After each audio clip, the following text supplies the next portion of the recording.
Hello दोस्तों, कैसे हो आप लोग। स्वागत है आपका आपके चैनल प्रतिभा अड्डा में। दोस्तों, आज हम लोग यहाँ पर देखने वाले हैं डीएलएड सेकंड सेमेस्टर का वर्तमान भारतीय समाज एवं प्रारंभिक शिक्षा। आज हम लोग यहाँ पर 2017 में जो आपका एग्जाम हुआ था उसी पेपर को यहाँ पर हम लोग सॉल्व करने वाले हैं। जैसा कि आपको पता ही है कि वर्तमान भारतीय समाज एवं प्रारंभिक शिक्षा में आपके 40 प्रश्न आते हैं। आज हम लोग यहाँ पर 40 के 40 प्रश्नों को देखने वाले हैं। जो हमारे भाई बहन नए हैं, जो लोग अभी तक चैनल को सब्सक्राइब नहीं किए हैं, सब्सक्राइब कर लें ताकि कोई भी अपडेट, कोई भी क्लास, कोई भी टेस्ट क्लास, कोई भी पेपर आपसे मिस ना हो। तो आइए चलते हैं, हम लोग यहाँ पर देखते हैं आज का पहला क्वेश्चन है। और प्लीज़ आप लोग इस पेपर को, इस क्लास को अपने दोस्तों तक शेयर कर दीजिएगा।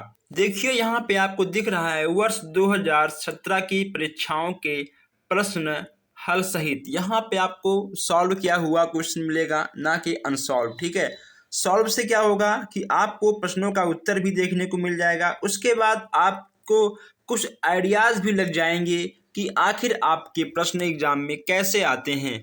तो यहाँ पे आपका पहला प्रश्न है कि आदर्शवाद का श्रेष्ठ योगदान किस क्षेत्र में है। शिक्षण विधि में है, उद्देश्य में है, पाठ्यक्रम में है या फिर बालक में है। आदर्शवाद की श्रेष्ठ के योगदान की बात यहाँ पे की जा रही है। इसमें आपका होगा उद्देश्य। ठीक है, उद्देश्य आपका बिल्कुल सही हो जाएगा। चलिए आगे बढ़ते हैं। नेक्स्ट यहाँ पे आपका है कि राममूर्त समिति 1990 क्यों गठित हुआ। विश्वविद्यालय की शिक्षा में सुधार के लिए, बालकों के पाठ्यक्रम का बोझ कम करने के लिए, राष्ट्रीय शिक्षा नीति 1986 की समीक्षा हेतु के लिए, माध्यमिक शिक्षा का व्यवसायीकरण हेतु के लिए। क्या आपका होगा। अगर हम बात करें आंसर की, इसमें आपका सा वाला बिल्कुल सही हो जाएगा।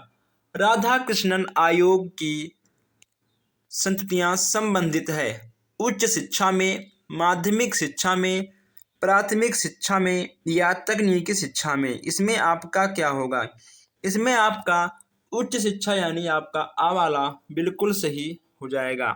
चलिए आगे बढ़ते हैं। जस्ट यहाँ पे आपका है कि बुड का आज्ञा पत्र प्रकाशित हुआ 19 जुलाई 1854 में, 2 फरवरी 1835 में, 24 नवंबर 1839 में, 7 मार्च 1835 में। क्या होगा आपका। बुड का घोषणा पत्र आपका 19 जुलाई 1854 में प्रकाशित किया गया था। चलिए, निस्यंदन सिद्धांत किसने दिया था। इसमें आपका क्या होगा। हंटर ने, मैकाले ने, वुड ने या फिर फ्रांसिस ने। इसमें से आपका कौन सा सही होगा ये आपको बताना है। इसमें आपका मैकाले बिल्कुल सही हो जाएगा। जस्ट यहाँ पे आपका है मैकाले ने अपना प्रतिवेदन प्रस्तुत किया था। कब किया था। 1835, 1833, 1831 या 1854 में। कब किया था। इसमें आपका होगा 1835 यानी आपका आ वाला बिल्कुल सही हो जाएगा। आइए आगे बढ़ते हैं। नेक्स्ट यहाँ पे आपका है कि वैदिक शिक्षा का प्रमुख संस्कार क्या था। उपनयन संस्कार, उप संपदा संस्कार, परभज्जा संस्कार, बिस्मिल्लाह संस्कार। वैदिक शिक्षा का प्रमुख संस्कार की बात यहाँ पे की जा रही है। इसमें आपका उपनयन संस्कार बिल्कुल सही हो जाएगा। नेक्स्ट यहाँ पे आपका है प्रारंभिक शिक्षा प्रारंभ होती है शैशवावस्था से, बाल्यावस्था से, किशोरावस्था से या युवा अवस्था से। प्रारंभिक शिक्षा की बात की जा रही है। इसमें आपका होगा बाल्यावस्था से। ठीक है, यानी आपका बा वाला बिल्कुल सही हो जाएगा। चलिए आगे बढ़ते हैं। नेक्स्ट यहाँ पे आपका है कि शिक्षा स्वस्थ शरीर में स्वस्थ मस्तिष्क का निर्माण करती है। बहुत ही आसान क्वेश्चन है। कई बार हमने इस क्वेश्चन को आपको कराया भी था। स्वामी विवेकानंद जी का है, स्वामी दयानंद जी का है या फिर अरस्तु जी का है या राजा राम मोहन राय जी का है। किसका है ये आपको यहाँ पे बताना है। अगर हम इसके आंसर की बात करें तो इसका आंसर आपका होगा अरस्तु। ठीक है, अरस्तु जी आपके बिल्कुल सही हो जाएंगे। शिक्षा का प्रमुख उद्देश्य क्या है? शारीरिक विकास, मानसिक विकास, सर्वांगीण विकास या फिर समवैगिक विकास है। इसमें आपका सर्वांगीण विकास में आपका शारीरिक, मानसिक, बौद्धिक, ठीक है, हर विकास आपका आ जाएगा। बालक का मस्तिष्क कोरी स्लेट की तरह होता है, यह कथन किसने कहा है? रूसो ने कहा है, एडम्स ने कहा है, नैन ने कहा है या फिर अरस्तु ने कहा है? इसमें आपका रूसो बिल्कुल सही हो जाएगा। ठीक है, आ वाला आपका बिल्कुल सही हो जाएगा। चलिए आगे बढ़ते हैं। जस्ट यहाँ पे आपका है कि मदरसों में शिक्षा का माध्यम था। मदरसों में शिक्षा का माध्यम आपका क्या था? अरबी था, उर्दू था, फारसी था या फिर संस्कृत था? इसमें आपका क्या होगा? मदरसों में शिक्षा के माध्यम की बात की जा रही है, इसमें आपका फारसी बिल्कुल सही हो जाएगा। वैदिक कालीन शिक्षा संबंधित है रामायण से, वेदों से, कुरान से या फिर बाइबल से? वैदिक कालीन शिक्षा की बात की जा रही है, इसमें आपका वेद बिल्कुल सही हो जाएगा। जस्ट यहाँ पे आपका 14वां है, किंडरगार्टन प्रणाली के जन्मदाता कहे जाते हैं? फ्रावेल, मॉन्टेसरी, रूसो या फिर हर्बर्ट? इसमें आपका क्या होगा? अगर हम बात करें आंसर की, इसमें आपका हर्बर्ट बिल्कुल सही हो जाएगा। आइए आगे बढ़ते हैं। जस्ट यहाँ पे आपका है, पांडुचेरी में किस महान शिक्षा शास्त्री ने आश्रम की स्थापना की थी? महात्मा गांधी, स्वामी विवेकानंद जी ने, आचार्य विनोबा भावे ने, श्री अरविंद घोष ने? इसमें आपका क्या होगा? इसमें आपका दा वाला बिल्कुल सही हो जाएगा, यानी आपका श्री अरविंद घोष जी बिल्कुल सही हो जाएंगे। जो हमारे भाई बहन अभी तक इस प्रश्न को नहीं देखे हैं, देख लें और प्लीज़ आप लोग इस क्लास को अपने दोस्तों तक शेयर भी कर दें। बहुत ही महत्वपूर्ण क्वेश्चन यहाँ पे आपका चल रहा है।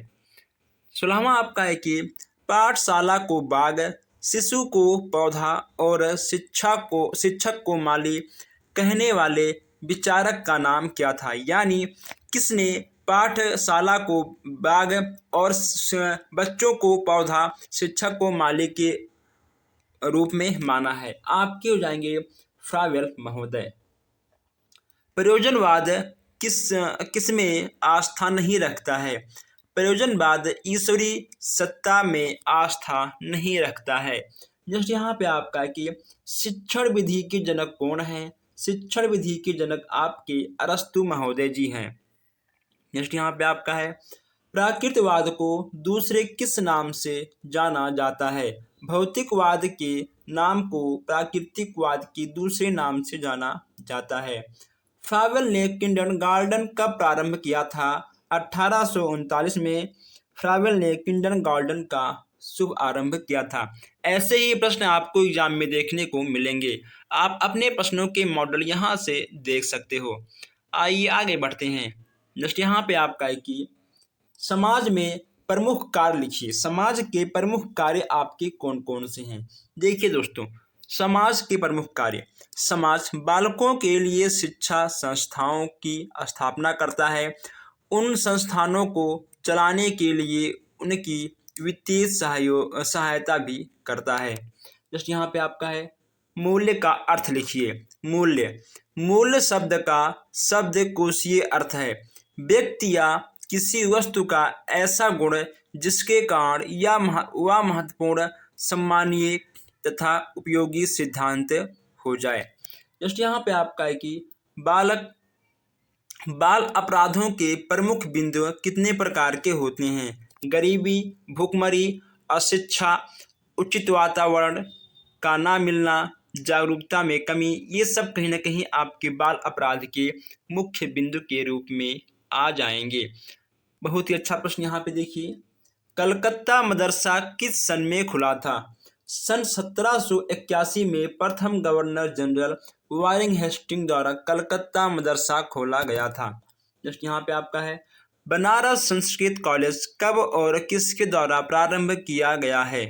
सन 1791 में जोनायाल डंकन के प्रयासों से बनारस संस्कृत कॉलेज की स्थापना की गई थी। मेकाले ने अपना विवरण कब प्रस्तुत किया था? 2 फरवरी 1835 में अपना विवरण प्रस्तुत किया था। नेक्स्ट आगे बढ़ते हैं। नेक्स्ट यहाँ पे आपका है कि वुड घोषणा पत्र के आधार पर कंपनी ने किस नीति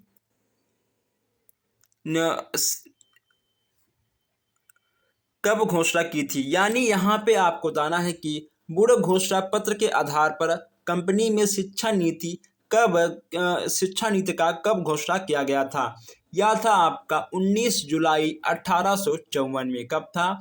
19 जुलाई 1854 में शिक्षा नीति की घोषणा की गई थी। नेक्स्ट यहाँ पे आपका है निरौपचारिक शिक्षा। ओके दोस्तों, निरौपचारिक शिक्षा के विभिन्न साधनों में किस आयु वर्ग के लिए अधिक दबाव डाला जाता है? वायु का कोई बंधन नहीं होता है। निरौपचारिक शिक्षा में वायु का कोई भी बंधन नहीं होता है। जस्ट यहाँ पे आपका है शिक्षा के वैश्विक और सामाजिक उद्देश्यों का समन्वय आवश्यक है, क्योंकि शिक्षा व्यक्ति की खुशी और राज्य कल्याण के लिए होता है। यह कथन किसका है? यह कथन है आपके प्लेटो महोदय जी का। प्राथमिक शिक्षा कब प्रारंभ होती है? 6 वर्ष से लेकर 12 वर्ष तक आपका प्रारंभिक शिक्षा होता है। दोस्तों हम लोग यहाँ पर 30 क्वेश्चन देख चुके हैं। अभी यहाँ पे आपके 10 क्वेश्चन से और बाकी हैं। आप लोग प्लीज़ वीडियो को लाइक करिए, प्लस आप लोग शेयर भी करिए। चलिए हम देखते हैं अब लघु उत्तरीय प्रश्न। यहाँ दोस्तों देखिए, आपसे कहा गया है कि माध्यमिक शिक्षा आयोग के अध्यक्ष कौन थे? इसकी नियुक्ति कब हुई थी? डॉक्टर लक्ष्मण स्वामी मुदलियार थे। इसकी नियुक्ति 23 सितंबर सन 1954 ईस्वी में हुआ था। ये आपके लघु उत्तरीय प्रश्न हैं। हम इनके प्रश्नों को नहीं पढ़ेंगे, जो बड़े होंगे उसको आपको ही पढ़ना पड़ेगा। हम यहाँ पे आपको प्रश्नों के मॉडल दिखाते हुए आगे बढ़ते रहेंगे।